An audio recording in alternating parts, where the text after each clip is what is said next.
Where there is doubt, faith. How can I bring faith to the presence of doubt? Rabindranath Tagore, the great Indian poet, once said that faith is the sound that the songbird makes before the dawn. Before the dawn. The songbird has got incredible faith. He knows the dawn is coming. And the ability of each and every one of us to just go within and find something inside of us. Someone said to me today that that's fine what you're talking about, but he said, I'm an atheist. And I said to him, I said, try not to think of it in terms of whether or not you belong to a perfect system, or whether God exists or doesn't exist the way you have been raised to believe. Try thinking of it as a presence. When you go to sleep tonight, look at your fingernails. And know that in the morning they're going to be just a little bit longer than they were when you went to sleep.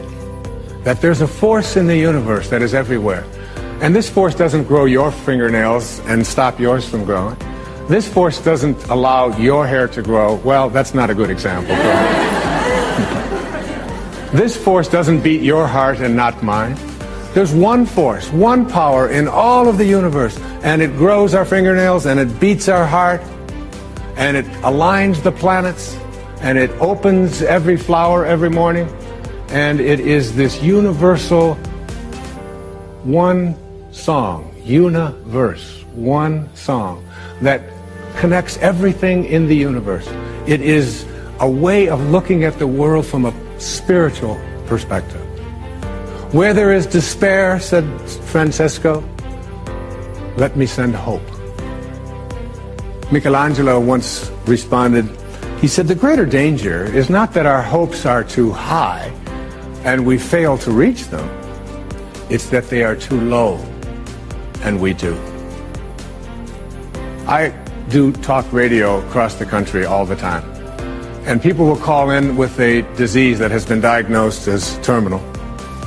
And I will always tell that person that whatever energy that allowed any miracle to ever take place, that law is still on the books. It hasn't been repealed. Go to that place. Go to that place within you, that quiet place where you have an awareness that you can commune and reconnect to your source. And go there and be at peace.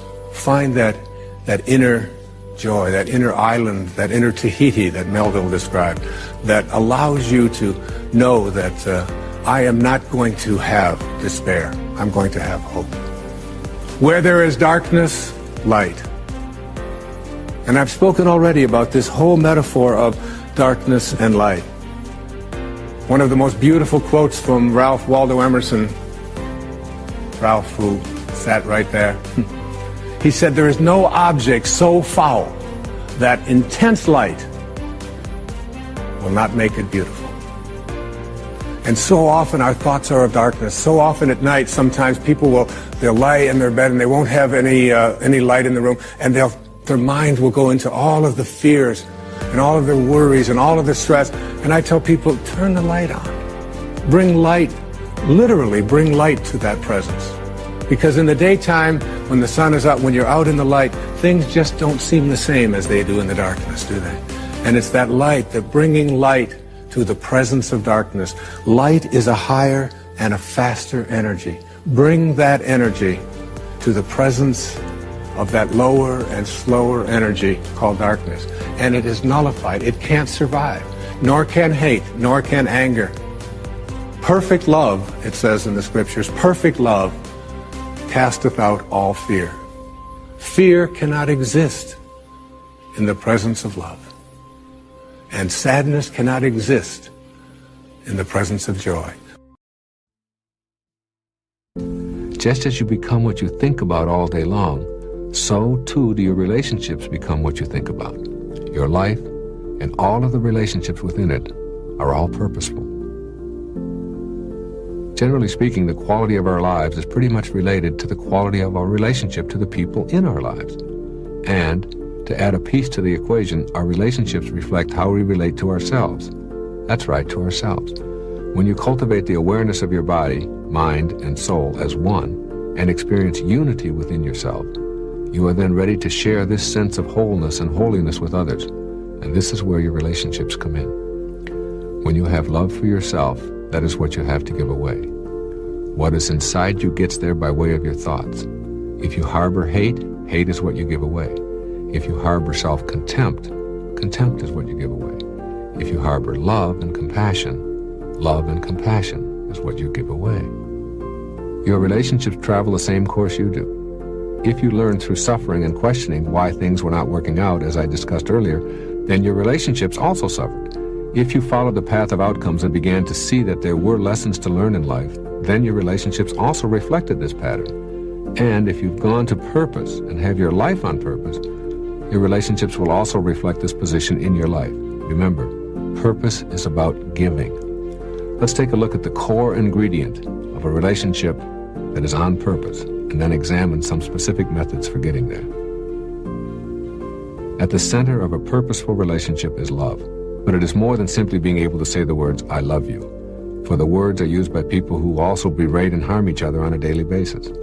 Love is giving, and it has nothing to do with what you receive. This ingredient of love at the level of giving is how purpose is defined, and it is the ultimate in creating miraculous relationships. If you have love inside of you, that is all that you will have available to give away. You begin to see the fullness of God in everyone you encounter, and the level of your relationships to others takes on the glow of real magic. You see your children and all children not in terms of what they are doing or how they're behaving or misbehaving, but beyond to the invisible part of them, the soul that is in that young body. You meet that soul with love and radiate it outward to them, and they will in turn respond with love. You have loving relationships with others because you bring love, rather than because you seek it from others. Members of your family with whom you have had a difficult time relating are no longer the source of your disdain. Your anger and negativity is gone, replaced by non-judgmental love. This does not require long years of therapy or the assistance of support groups or drugs or special herbs. It requires only that you shift to being a spiritual being first and a physical being second. Your friendships and business relationships can also improve dramatically with this new giving approach. When a conflict arises, you suspend your negative thoughts and instead send out love. When you respond in an unthreatened manner and instead communicate an inner knowing in a peaceful, loving way, you are incapable of being rattled by challenges. You have created a miracle in that relationship. I can remember as a college professor having some gigantic disagreements with my colleagues. They were what we call difficult people to get along with unless you shared their point of view, which very few people did. I discovered I was always able to get my way with these impossible colleagues. I was experiencing real magic where others were experiencing exasperation. The secret? Send them love and ask nothing of them. The colleagues always came around and found it impossible to be nasty or confrontational with me. I simply sent them the love I had inside and then surrendered. This approach to relationships is basically my approach to life. Stay on purpose. Know that you're here to serve. Get off of having to prove yourself. Remove your ego from the encounter and send out love. Giving love with no expectations is the cornerstone of your relationship when you are on purpose. There really is very little else that you need to know. Practice this giving of love without conditions, and you'll find yourself feeling full rather than empty, and blissful rather than miserable. Here are 4 ancillary qualities that go into this real magic in your relationships. 1. Relinquish your need to be right. This is the single greatest cause of difficulties and deterioration in relationships, the need to make the other person wrong or to make yourself right. The spiritual partnership is a relationship of equals. No one needs to be proven wrong. Each person has the right to their own point of view. A simple reminder goes like this: I know how I feel about this, and it doesn't match how she feels. But so what? It is enough that I know it in my mind. I have no need to make her feel wrong. Then stifle yourself, and you have created a miracle right there. You have replaced a potential conflict with a loving response. Practice this, and you will see love replacing anger between you. This is also true in your relationships to all others. Your children need to be guided, not to be made wrong. The embarrassment that goes with being proven stupid leads to a self-image of stupidity. You can replace those statements designed to prove how superior you are with loving responses designed to help your children and others examine their own point of view.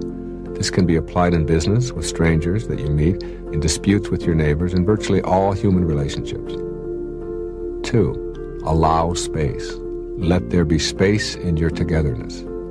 When you love someone for what they are, rather than what you think they should be, or for how they please you, then allowing for privacy and space comes automatically. The clinging relationships racked with jealousy and fear come from individuals who believe they have a right to dictate what the other person ought to be. Rather than regarding the need of your partner to have alone time as a threat, see it as a time for renewal that you celebrate. Make every effort to help each other have that space. The irony is, the more space you allow and encourage within the relationship, the more the relationship will flourish. 3. Eliminate the idea of ownership. Seek to enjoy each other, not to possess each other. No one wants to feel owned. No one wants to feel like a possession. No one wants to be dominated or controlled. We all show up here with a purpose, and that purpose gets thwarted when any human being attempts to interfere with our heroic mission. Ownership is the greatest inhibitor to feeling a sense of purpose and mission in one's life. You don't have the right to tell the people with whom you are in a relationship what they ought to be doing while they're here on earth. That is only between each person and their soul. You may succeed in imprisoning another, and you may have a marriage that lasts for 60 years, but you do not have a loving relationship if either partner feels owned or like a possession. This is the lesson I had to learn the hard way. It cost me dearly. A painful divorce and many unpleasant hours in hostile conflict. Today, I can't even conceive of the idea that I could own my wife. She is her own person, and my own relationship to her is based upon acknowledging that in her. It is indeed reciprocal. It came about through giving, not demanding, through respect, not criticism. Number 4, you do not have to understand. What a great lesson this is in learning how to make all relationships work at a magical level. You simply do not have to understand why someone else would want to do and think the way they do. The fact that you are willing to say, I do not understand, and that is fine, is the greatest understanding you could exhibit. You are together not to understand each other, but to aid each other in living a life at purpose. These are the qualities that make for a purposeful relationship. They all orbit around the planet of unconditional love. Get to this place and you will begin to see results in all of your relationships. More conscious of your divinity, just conscious of your divinity, that you have the power to negotiate the presence of this energy to do incredible things for yourself. But there are 3 things you have to do. The first is you have to have what I call recognition of this force. And recognition of this force is nothing more than simply saying to yourself, I am open to the idea that there is a force that is greater than I am, to which I am always connected, that is everywhere at once, and no place that it is not. And I would like to just say that it is available to me.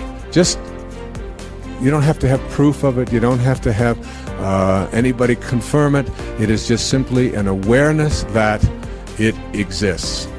See, once you recognize that this force that opens the flowers, that keeps the planet in alignment, that grows your fingernails every night and beats your heart, independent of your opinion about it. You go to sleep at night, you look at your fingernails the next morning, they're longer than they were the night before, and you're sound asleep. Not only that, but whatever force it was that grew yours, grew the person next to you and grew the people across the oceans as well. There's a force that's growing everybody's fingernails, whether they like it or not, and growing their hair, well, most of them. And beating their hearts and circulating their food and opening the flowers and turning, acorns into oak trees and turning embryos into human beings. There's a force. There's something. I can't see it. I don't know what it is. I recognize it. If you recognize it and that there's no place that it's not, the beauty of that is that it's also then in everything that you would like to attract into your life. And here you've just taken one step towards diminishing the role of the ego in your life. If you can recognize that there is a power in the universe that is that is part of you. If there's no place that it is not, then it has to be in you. And if it is in you, and there's no place that it's not, it also has to be in whatever you'd like to attract into your life.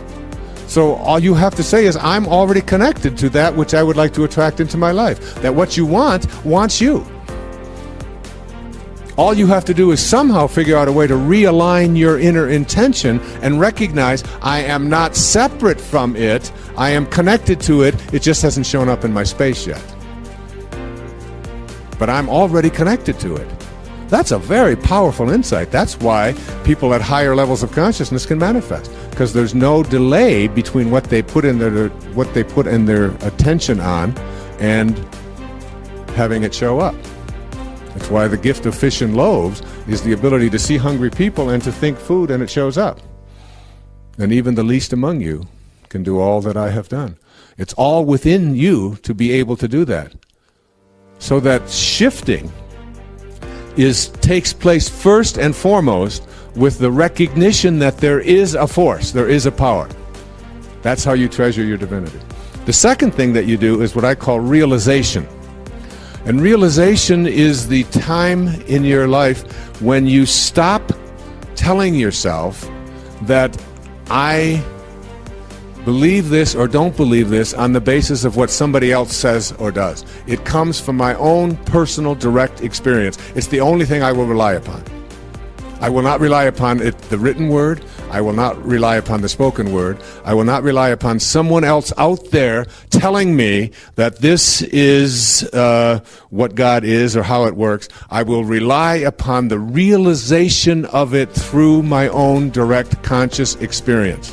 And I will not try to persuade anybody else. I will not listen to or argue with anybody about whether it's real or not real, whether it works or doesn't work. I know it. Be still and know. And you have that knowing, and the realization is there, and you trust in that realization. I trust in my own experience. I've had it. I have talked to this force. I have seen it work. I've put my attention on it. I've been able to manifest what I want in my life. I've been able to heal myself. I've been able to help heal others. I've been able to feel comfort in times when others feel sadness. These are all things that I know come to me through my direct experience of God. And it doesn't matter what anybody else out there says or does. Realization. I now realize it and trust in that. That's the second step. And the third I call reverence. And reverence is where you begin to have a daily commune with this power, with this force. That you are not only aware of it, but you are communing quietly with it. You're communing quietly with it. The way to get to this place of inner peace and consequently to experience higher awareness is to shut down the internal frenzy. The Chinese sage Seng Chan Tsen gave us the following piece of wisdom. Stop talking, stop thinking, and there is nothing you will not understand. Return to the root and you will find meaning. Look inward, and in a flash you will conquer the apparent and the void. He is counseling us to simply stop talking and stop thinking. This is the third key to the sense of peacefulness that is a part of the way of the sacred quest. I want to make it clear that peace is not the absence of conflict. Peace is the experience of the presence of God. As you learn to shut down your inner dialogue and become more peaceful, you will begin to know the presence of God in your life. That presence will be felt in both your body and your inner world. Beliefs are removed. Belief is replaced with knowing. At different times in my past, both alcohol and other substances were a part of my own life path. Through meditation, I was able to leave alcohol behind, and I have never touched it since. But with other substances, I believed I could use them when I chose to for an energizing effect beyond anything I had ever experienced. I was able to use them, enjoy increased energy, and leave them alone for long periods of time. But a time came when I knew I was making foolish and non-spiritual choices connected with seeking out these insidious substances. My personal challenge became to rid myself of these insidious habits. I tried reading my way out of it, but I went back. I tried acupuncture, discussions with experts, and herbal cures, but I went back. I was determined that I would no longer play around with any substance, but I went back. Then I had what I call a holy instant, which was for me a divine experience. At 4:05 a.m. on a January morning, I was meditating. In the still quiet of that meditation, the thought of never again using a substance became real. It was my first absolutely direct experience of God. My entire inner screen of awareness became a bright luminescence as I heard a voice say, "You've tried everything else. Why not try me?" I have never in my life known such peace and certainty that God was with me and around me. I felt overwhelmed by the bliss I experienced. I listened to that voice, felt the presence of God, and have not since experienced the slightest desire to go back to any substance. I have debated with myself about putting this very personal story on this tape. That is, my ego self debated with my higher self. But I knew my experience with chemical substances involved helping others to look within, instead of outside of themselves, for both the excitement and the peace their higher self has for them. If, in my telling this story, one person who experiments with any substance and knows that it is out of control decides to shut down the inner turmoil and seek the help of their loving presence, then it will have been worth it. You needn't have the challenge of getting off drugs to find value applying this third key to higher awareness. It works the same way for every experience you are ready to transcend. Getting to silence and then having God be your personal knowing presence. Getting to silence requires conscious effort on your part. When going within, use the metaphor of the pebble dropping through the various levels of your mind. While the pebble drops, be the witness. Observe compassionately all your chatter and thoughts as you descend to the unified field. When you notice your mind overly crowded with thoughts, practice not focusing on anything just for a few moments. Tell yourself, "My mind is full of the disturbance of chatter and thoughts. I'm going to try to spend 5 minutes without any thoughts bombarding me. I'll dismiss every thought just for a few moments." Use your breath as a means to keep your mind from chattering away ceaselessly. You can do this by focusing your compassionate witness on your breathing. Breathe in deeply, excluding any thoughts as you concentrate on the in-breath. Then exhale slowly and fully with the same concentration. When thoughts appear, as they will, know that they are signaling you to return to mindfulness of your breathing in and out. Your heartbeat can also be used as a focal point for the witness. Return to the steady, rhythmic beat of your heart when you notice thoughts intruding. When you find your thoughts just below the surface in the analyzing level, think of a rose. As you replace the analyzing with the beauty of a rose, you might want to recall this verse by the poet Rabindranath Tagore. Do not carry a rose to our beloved, because in it is already embodied a message which, unlike our language of words, cannot be analyzed. That is, remember that the habit of analyzing or picking things apart in a judging fashion keeps you from knowing the truth that is at the center of your being. The rose needs no analyzing, as the poet reminds us. It simply is. The same is true of you. At the synthesizing level, when you are feeling the beauty and unity of life, you may discover that you are entering thoughts of pleasure about enjoying this spiritual space. Let go of those thoughts too. The ego enjoys convincing you that you are better than others because you are more spiritual or have deeper understanding. It swims through your consciousness with thoughts like those. When it does, gently send it elsewhere for this time of meditation or prayer.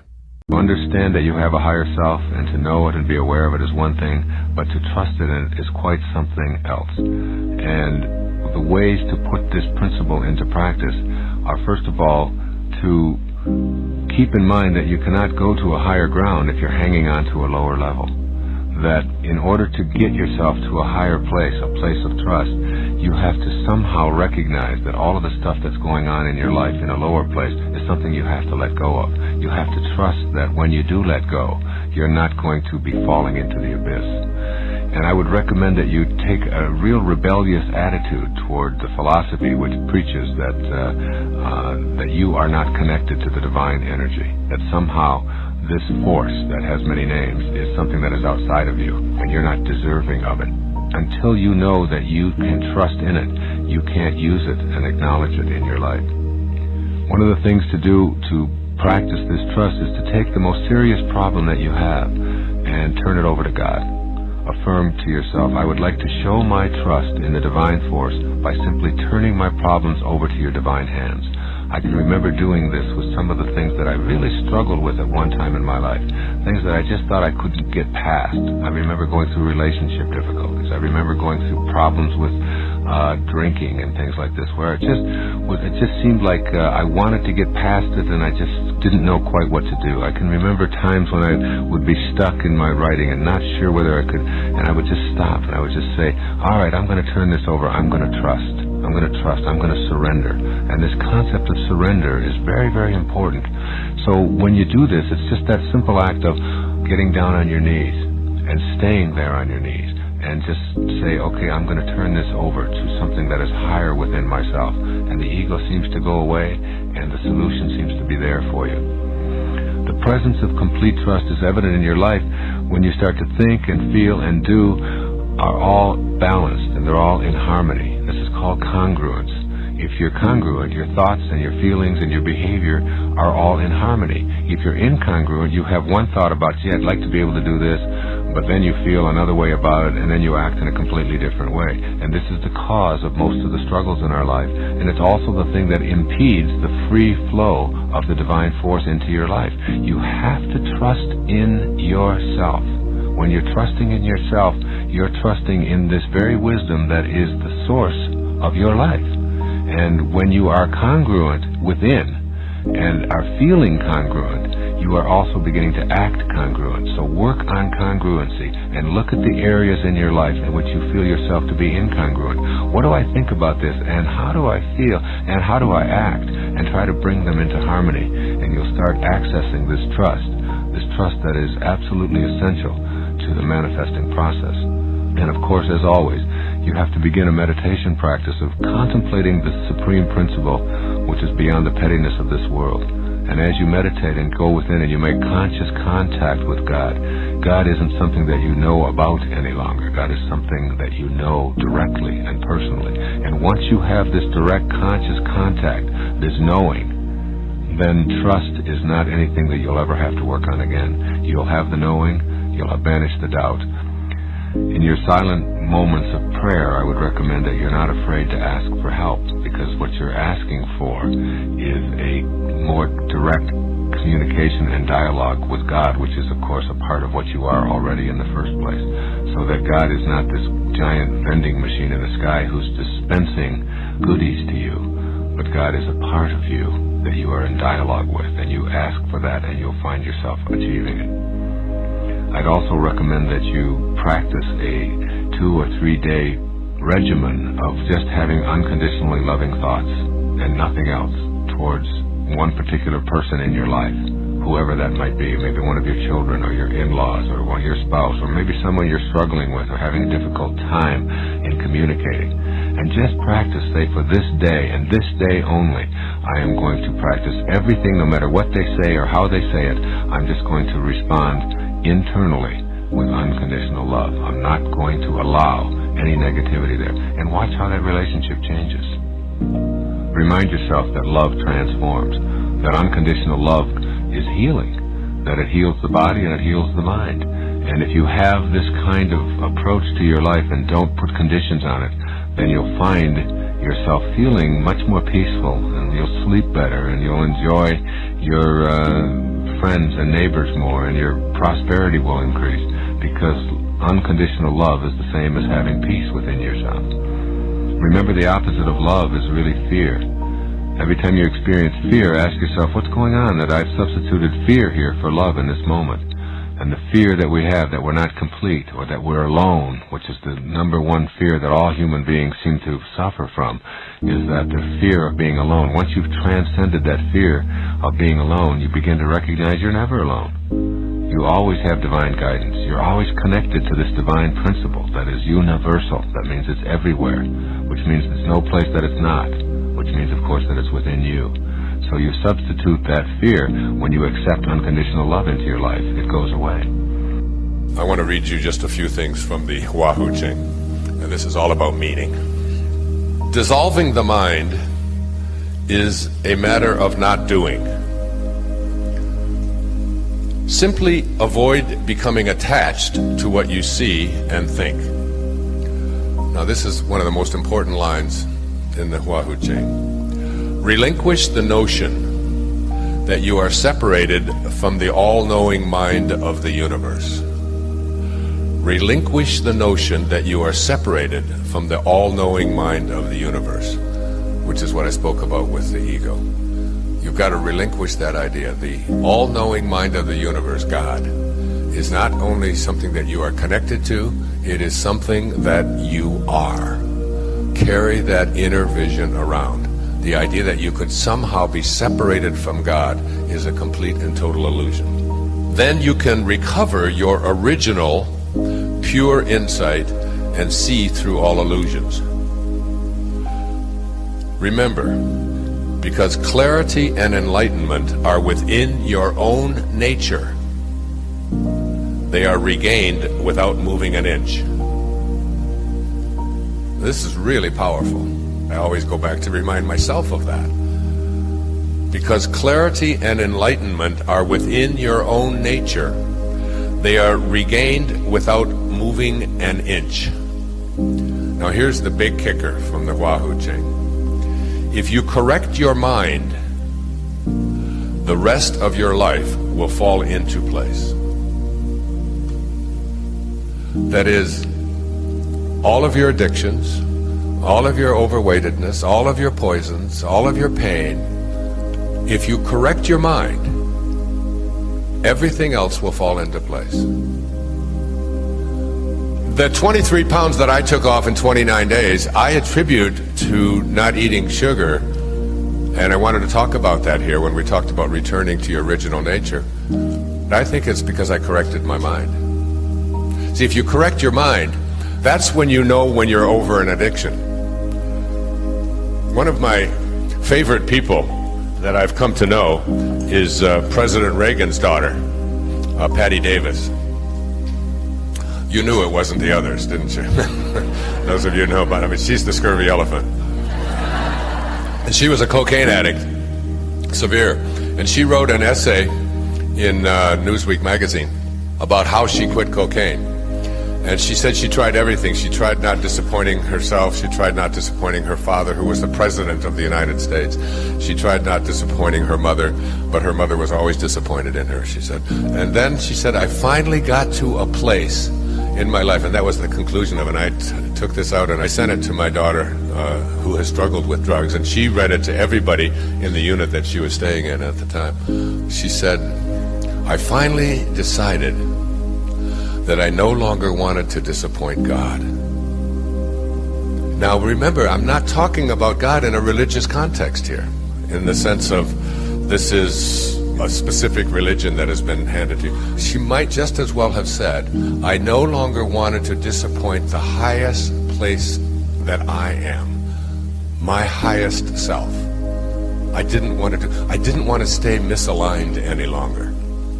And by realigning herself with her God nature and realizing that you can never be separate from God, from your source, from your divinity, and relinquishing that idea of your separation from it, by doing that, you correct your mind. And as you correct your mind, that's like when we were talking about the sugar thing, if you correct your mind about that, this is going to be really easy. And as you do that, it's not like I'm tempted, but I'm not going to.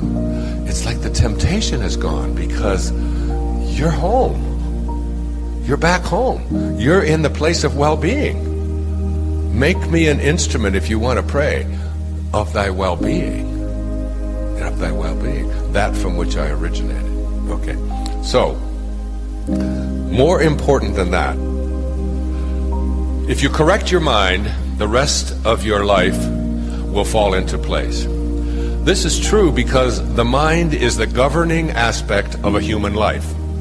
If the river flows clearly and cleanly through the proper channel, all will be well along its banks. The integral way, the way of meaning, depends on decreasing, not increasing. To correct your mind, rely on not doing. Stop thinking and clinging to complications. Keep your mind detached and whole. Eliminate mental muddiness and obscurity.